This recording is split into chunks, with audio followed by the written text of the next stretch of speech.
Hi everyone, I am Deric. Welcome to my channel. In this video, I'm going to share with you about how to measure your financial health. What is financial health? Financial health refers to a person's overall financial well-being, which includes their ability to meet their current and future financial needs and goals. It is a measure of how well an individual is managing their money and achieving their financial objectives. Financial health is determined by a combination of four main measures, including net worth, income, savings, and debt. Let's talk about each measure now. First, net worth. Net worth is a measure of personal financial health that compares a person's assets to their liabilities. It is calculated by taking total assets minus total liabilities.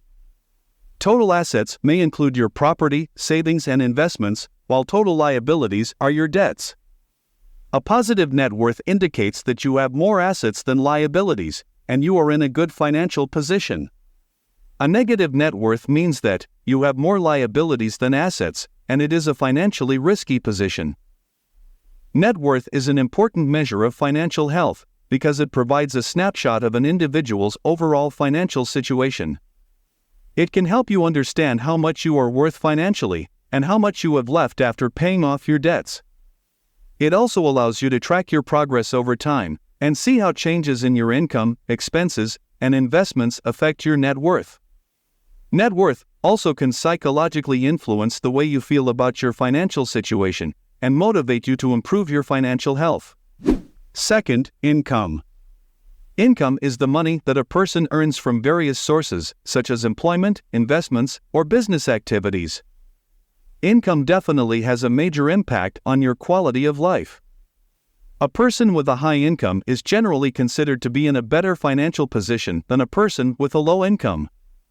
It's important for an individual to have a consistent and stable income so that they can maintain the basic needs of living.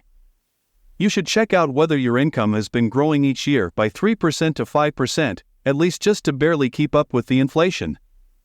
In fact, you should have a plan to increase your income. As you gain more skills and experience, you should be making more money. Income can be increased through career development, education and training, or starting a side business. Third, savings. Savings is an indicator of an individual's ability to save money for future expenses, such as retirement, education, or emergencies. There are several ways to measure savings, including savings rate. This ratio compares the amount of money an individual saves to their income. A common recommendation is to save at least 20% of your income. A high savings rate indicates that you are saving a significant portion of your income. Emergency fund. This is a measure of the amount of money you have saved for unexpected expenses or emergencies. A healthy emergency fund should be equivalent to at least 3 to 6 months of living expenses. Alternatively, it can be measured by liquidity ratio. Retirement savings. This is a measure of the amount of money you have saved for retirement.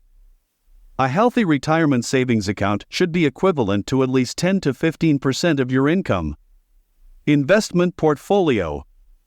This is a measure of the amount of money you have invested in various assets, such as stocks, bonds, and real estate.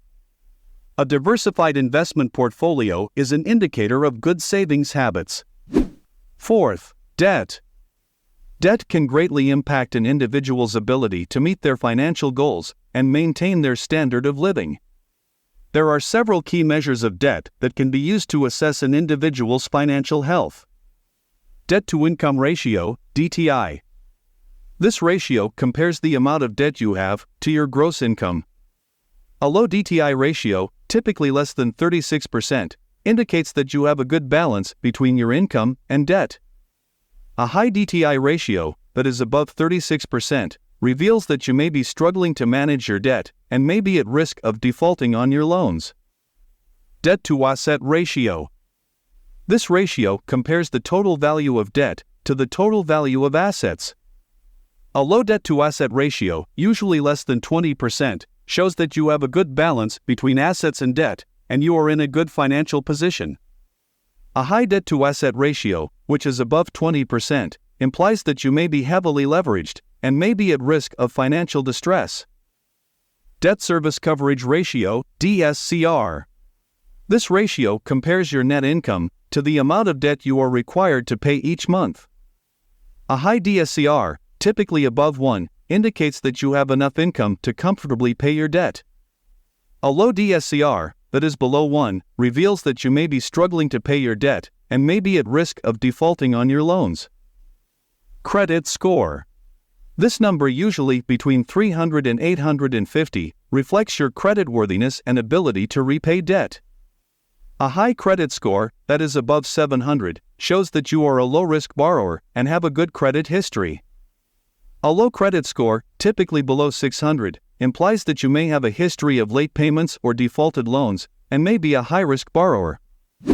Next, I'll tell you some tips for maintaining financial health. Maintaining financial health is a continuous process that requires discipline, planning, and self-control. Here are some tips that can help individuals maintain their financial health. First, create and follow your budget. It is advisable to allocate your income into different spending categories and spend within the budget. 1-2-3-4 allocation principle is a very useful guide.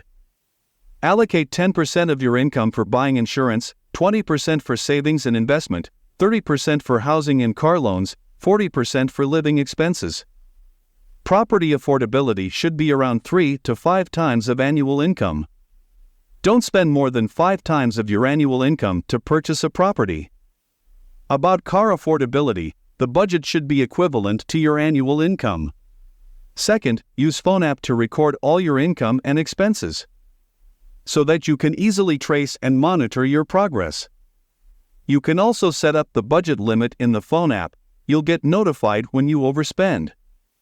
Third, use automatic deduction service to invest. For example, sign up a bank service to invest in mutual funds automatically by deducting money directly from your bank account.